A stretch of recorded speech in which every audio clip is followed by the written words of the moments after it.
Hello everyone. Targeted judiciary channel पे आप सभी का स्वागत है। मेरा नाम है शिल्पा और हम यहाँ पे प्रिपेयर कर रहे हैं जेजे एक्ट को। तो जुवेनाइल जस्टिस जो एक्ट है उसका ये दूसरा लेक्चर है। इससे पहले हमने कवर किया है सेक्सुअल हरेसमेंट एक्ट 2013 जिसकी सेपरेट प्लेलिस्ट बनी हुई है, तो आप वहाँ से देख सकते हैं। ये हमारा दूसरा वीडियो है जेजे एक्ट का। इससे पहले का जो वीडियो था उसमें हमने सेक्शन फर्स्ट एंड सेक्शन 2 के सब क्लोज 30 तक कंप्लीट किया था। आज हम स्टार्ट करेंगे 31 से और 61 तक हम कंप्लीट करेंगे। इसमें टोटल 61 डेफिनेशन दी गई हैं। डेफिनेशन जो हमारा सेक्शन है सेकंड उसमें। तो आज हम स्टार्ट करेंगे गार्जियन की डेफिनेशन से। गार्जियन से मीनिंग है in relation to a child means he is a natural guardian or any other person having in the opinion of the committee or as the case may be the board the actual charge of the child and recognized by the committee or as the case may be the board as a guardian in the course of proceedings। यानी संरक्षक से किसी बालक के संबंध में उसका नैसर्गिक संरक्षक या ऐसा कोई अन्य व्यक्ति अभिप्रेत है जिसकी वास्तविक देखरेख में यथास्थिति समिति या बोर्ड की राय में वह बालक है और जिसे यथास्थिति समिति या बोर्ड के द्वारा कार्रवाइयों के दौरान संरक्षक के रूप में मान्यता प्रदान की गई है। सेकंड है यहाँ पे ग्रुप फोस्टर केयर यानी कि सामूहिक पोषण देखरेख। इसका मतलब है family like care facility for children in need of care and protection who are without parental care aiming on providing personalised care and fostering a sense of belongings and identity through family like and community based solutions. यहाँ पे सामूहिक पोषण देखरेख में देखरेख और सुरक्षा की आवश्यकता वाले ऐसे बच्चों के लिए जिनकी पैतृक देखरेख नहीं होती, कुटुंब जैसी देखरेख सुविधा अभिप्रेत है जिसका उद्देश्य कुटुंब जैसे और समुदाय आधारित समाधानों के माध्यम से व्यक्तिपरक देखरेख करने तथा संबंध और पहचान के बोध को अनुकूल बनाने का है। यानी यहाँ पे फैमिली लाइक इन्वायरमेंट में जो बच्चे children in need of care and protection है उनको फैमिली लाइक केयर फैसिलिटी प्रदान की जाती है। अब 233 में दिया गया है हीनियस ऑफेंसेस यानी जघन्य अपराध। तो ऐसे अपराध for which the minimum punishment under the IPC और any other law for the time bing in force is imprisonment for 7 year और मोर। जिसके लिए अपराध के लिए सजा जो है वो 7 ईयर है या उससे अधिक है, ऐसे क्राइम है वो हीनियस क्राइम कहलाएंगे। यहाँ पे याद रखना है 7 ईयर और मोर। 233 में है हीनियस क्राइम की डेफिनेशन। अगला है इंटर कंट्री अडोप्शन 234। इसका मतलब है adoption of a child from India by non resident Indian और by a person of Indian origin और बाय ए फॉरेनर। यानी अंतर्देशीय दत्तक ग्रहण भारत से अनिवासी भारतीय के द्वारा भारतीय मूल के किसी व्यक्ति के द्वारा या किसी विदेशी के द्वारा बालक का दत्तक ग्रहण अभिप्रेत है। नेक्स्ट है 235 जुवेनाइल। इसका मतलब है ऐसा बच्चा जिसकी एज 18 साल से कम हो, यानी किशोर से 18 वर्ष से कम आयु का बच्चा अभिप्रेत है। इम्पोर्टेंट है 235। नेक्स्ट गिवन है 236 narcotic drug and psychotropic substances. इसका यहाँ पे मीनिंग है shall have the meaning respectively assigned to them in the Narcotic Drug and Psychotropic Substances Act 1985। यानी स्वापक औषधि और मन प्रभावी पदार्थ के क्रम से वही अर्थ है जो स्वापक औषधि और मन प्रभावी पदार्थ अधिनियम 1985 में गिवन है, तो वही मीनिंग यहाँ पे लिया जाएगा इनका। 237 में है नो ऑब्जेक्शन सर्टिफिकेट। इम्पोर्टेंट है कौन जारी करता है, कारा के द्वारा जारी किया जाता है। For inter country adoption means A certificate issued by central adoption resource authority for the said purpose. Important है 237 का भी, प्रीलिम्स में डायरेक्ट पूछ लिया जाता है। इसके बाद है 238 non resident Indian means a person who holds an Indian passport and is presently residing abroad for more than 1 year. यानी अनिवासी भारतीय से ऐसा व्यक्ति अभिप्रेत है जिसके पास भारतीय पासपोर्ट है और वर्तमान में 1 से अधिक वर्ष से विदेश में रह रहा है। अगला है 239 notification means the notification publish in the official gazette of India और as the case may be in the gazette of a state and the expression notify shall be construed accordingly. अधिसूचना से यथास्थिति भारत के राजपत्र में या किसी राज्य के राजपत्र में प्रकाशित अधिसूचना अभिप्रेत और अधिसूचित पद का तदनुसार अर्थ लगाया जाएगा। 240 में है ऑब्जर्वेशन होम, यानी an observation home established and maintained in every district or group of district by state government either by itself or through a voluntary or non governmental organization NGOs वगैरह के द्वारा and is registered as such for the purpose specified in subsection first of section 47। तो important है कि observation home किसके द्वारा maintain किए जाते हैं, एस्टेब्लिश किए जाते हैं, स्टेट गवर्नमेंट के द्वारा। अगला है ओपन शेल्टर। 241 में है ओपन शेल्टर। ओपन शेल्टर खुला आश्रय, इसका मतलब होता है एक facility for children established and maintain by the state government either by itself or through a voluntary और non governmental organisation under subsection first of section 43 and registered as such for the purpose specified in that section। इसका अर्थ यहाँ पे है खुला आश्रय से बालकों के लिए राज्य सरकार के द्वारा धारा 43 की उपधारा फर्स्ट के अधीन स्वयं या किसी स्वैच्छिक या गैर सरकारी संगठन के माध्यम से स्थापित और अनुरक्षित तथा उस धारा में विनिर्दिष्ट प्रयोजनों के लिए उस रूप में रजिस्ट्रीकृत सुविधा तंत्र अभिप्रेत है। इसके बाद अगला है ऑर्फन।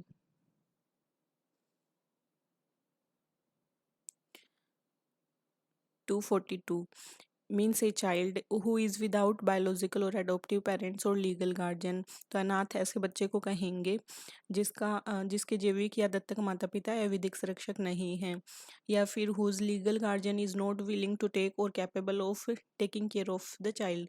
या फिर उसके जो लीगल गार्जियन विधिक संरक्षक है या तो बच्चे की देखरेख के लिए इच्छुक नहीं है, नहीं करना चाहते उसकी देखभाल, या फिर देखभाल करने में समर्थ नहीं है, तो ऐसा बच्चा ऑर्फन के अंडर आएगा। ये जो जेजे एक्ट है ये इम्पोर्टेंट है, छोटा सा एक्ट है, बहुत ज़्यादा बड़ा एक्ट नहीं है और इससे 4 क्वेश्चन लास्ट टाइम पूछे गए थे आरजेएस के प्रीलिम्स में, तो इम्पोर्टेंट है। इसमें देखते हैं 240 ओवरसीज सिटीजन ऑफ इंडिया, यानी a person registered as such under the citizenship act 1955। तो ऐसा व्यक्ति जो नागरिक अधिनियम 1955 के अधीन या उस रूप में रजिस्ट्रीकृत कोई व्यक्ति इससे अभिप्रेत है, उसको कहेंगे विदेशी भारतीय नागरिक। 244 में है पर्सन ऑफ इंडियन ओरिजिन। तो ऐसा व्यक्ति any of whose lineal ancestor is or was an Indian national and who is presently holding a person of Indian origin card issued by the central government। भारतीय मूल के व्यक्ति से ऐसा व्यक्ति अभिप्रेत है जिसके पारंपरिक पूर्व पुरुष जो उसके पूर्वज थे उसमें से कोई भारतीय राष्ट्रिक था या फिर है, जो वर्तमान में केंद्रीय सरकार के द्वारा जारी किया गया भारतीय मूल के व्यक्ति होने संबंधी कार्ड यानी person of Indian origin card बोलते हैं उसको, वो धारण किए हुए है। 245 is again important, petty offences हैं, इंक्लूड द ऑफेंसेस, ऐसे ऑफेंसेस आते हैं इसके अंदर जिसमें maximum punishment under the IPC और any other law for the time being force is imprisonment up to 3 year, 3 साल तक है, तो याद रखना अप टू 3 ईयर्स पूछा जा सकता है। तो छोटे अपराधों के अंतर्गत ऐसे अपराध आते हैं जिनके लिए भारतीय दंड संहिता या तत्समय पूर्ववर्त किसी अन्य विधि के अधीन अधिकतम दंड 3 वर्ष तक के कारावास का है, तो वो पेटी ऑफेंसेस कहलाएगा। अगला है प्लेस ऑफ सेफ्टी 246। इससे मीन है एनी प्लेस और institution not being a police lockup और जेल एस्टैब्लिश सेपरेटली और attached to an observation home और special home as the case may be, the person in charge of which is willing to receive and take care of children alleged or found to be in conflict with law by an order of the board or the children's court, both during inquiry and ongoing rehabilitation after having been found guilty for a period and purpose as specified in the order। तो सुरक्षित स्थान 246 में दिया गया है ऐसा कोई स्थान या ऐसी कोई संस्था जो पुलिस हवालात या जेल नहीं है, इससे अभिप्रेत है जिसकी स्थापना पृथक रूप से की गई है या जो यथास्थिति किसी संप्रेषण गृह से या फिर किसी विशेष गृह से जुड़ी हुई है, तो वो इसके अंतर्गत आएगी। अब यहाँ जो हमारे पास ये एक्ट है, बेयर एक्ट जो है ये पुराना है, तो इसमें ये जो वर्ड है the person in charge of which is willing to receive and take care, ये यहाँ पे विलिंग तक यहाँ हटा दिया गया है। जे एक्ट का जो अमेंडमेंट एक्ट है 2021, उससे इसको हटा दिया गया, तो याद रखना है the words the person in charge of which is willing omitted by the juvenile justice care and protection of children amendment act 2021, जो कि एक्ट नंबर 23 ऑफ 2021। नेक्स्ट है 247 prescribed means prescribed by rules made under this act, विहित से इस अधिनियम के अधीन बनाए गए नियमों के द्वारा विहित अभिप्रेत है। 248 is again important, is given about the probation officer, परिवीक्षा अधिकारी means an officer appointed by the state government as a probation officer under the Probation of Offender Act 1958, or the legal cum probation officer appointed by the state government under District Child Protection Unit।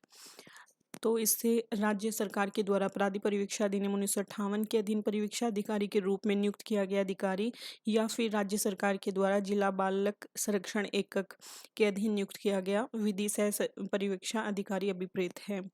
Next है 249 prospective adoptive parents means a person और person eligible to adopt a child as per the provision of section 57। तो भावी दत्तक माता पिता से धारा 57 के उपबंधों के अनुसार बालक के दत्तक के लिए पात्र व्यक्ति अभिप्रेत हैं। नेक्स्ट है 250 public place shall have the same meaning assigned to it in the immoral traffic prevention act 1956। लोक स्थान का वही अर्थ होगा जो अनैतिक व्यापार अधिनियम 1956 में गिवन है। नेक्स्ट है 251 रजिस्टर्ड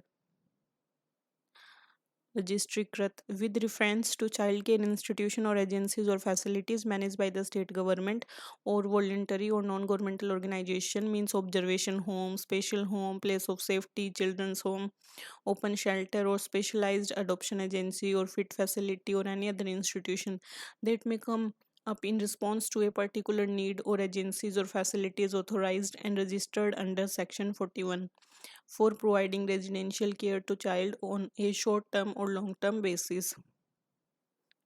तो रजिस्ट्रीकृत से राज्य सरकार के प्रबंधाधीन बालक देखरेख संस्थाओं या अभिकरणों या सुविधा तंत्रों या किसी स्वैच्छिक या गैर सरकारी संगठन के संदर्भ में बालकों को अल्पकालिक या दीर्घकालिक आधार पर आवासीय देखरेख उपलब्ध कराने के लिए संप्रेषण गृह, विशेष गृह, सुरक्षित स्थान, बाल गृह, खुला आश्रय या विशेष दत्तक ग्रहण अभिकरण या कोई ऐसी अन्य संस्था जो किसी विशिष्ट आवश्यकता की अनुक्रिया में सामने आई या धारा 41 के अधीन प्राधिकृत और रजिस्ट्रीकृत अभिकरण या सुविधा तंत्र अभिप्रेत है, ये इसके अंदर आएगा। नेक्स्ट है 252 में गिवन है relative in relation to a child for the purpose of adoption under this act means a paternal uncle or aunt और या maternal uncle or aunt और paternal grandparent या maternal grandparent। नातेदार से इस अधिनियम के अधीन दत्तक के प्रयोजन में किसी बच्चे के चाचा चाची या मामा मामी अथवा पितामह पितामही या मातामह मातामही अभिप्रेत है। 253 में दिया गया है state agencies means the state adoption resource agency set up by the state government for dealing with the adoption and related matters under section 67। तो यहाँ पे राज्य अभिकरण से राज्य सरकार के द्वारा धारा 67 के अधीन दत्तक ग्रहण और संबंधित मामलों के संबंध में कार्रवाई करने के लिए स्थापित राज्य दत्तक ग्रहण स्रोत अभिकरण अभिप्रेत है। और इससे पहले हमने सेंट्रल एजेंसी पढ़ा था, तो उससे वहाँ मीनिंग होगा सेक्शन 68 के अंतर्गत आने वाली कारा जो है उससे। अब है 254 सीरियस ऑफेंसेस। तो सीरियस ऑफेंसेस यानी घोर अपराध include the offence for which the punishment under the IPC और any other law for the time being in force is imprisonment between 3 to 7 year. तो 3 से 7 साल के बीच में होगी सीरियस ऑफेंसेस में जो इम्प्रिजनमेंट है, वो याद रखना है।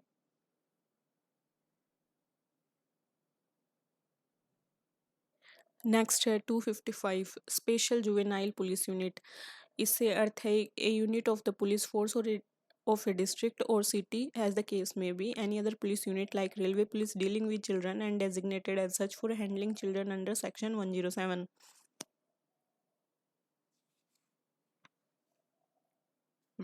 विशेष किशोर एक हमने पीछे छोड़ दिया है। तो आप जब नए बेयर एक्ट में देखेंगे तो यहाँ पे आपको मिलेगा कि कुछ ऐड किया गया है, एडिशन है यहाँ पे सीरियस ऑफेंसेस में। इसमें टू क्लोजेस बनाए गए हैं, ए एंड बी। ए में लिखा है कि minimum imprisonment for a term more then 3 year and not exceeding 7 years. 3 वर्ष से ज़्यादा और 7 वर्ष से अनधिक की अवधि के न्यूनतम कारावास के दंड का उपबंध है। सेकंड क्लोज है, उसमें दिया है कि maximum imprisonment for a term more than 7 year but no minimum imprisonment और minimum imprisonment of less than 7 year is provided. 7 वर्ष से ज़्यादा के अधिकतम कारावास का उपबंध है, किंतु कोई न्यूनतम कारावास या 7 वर्ष से कम के न्यूनतम कारावास का उपबंध नहीं है, ऐसा यहाँ पे लिखा है। और इसको जे एक्ट अमेंडमेंट एक्ट जो है 2021 उससे ऐड किया गया है, तो ये याद रखना है। नेक्स्ट है 255।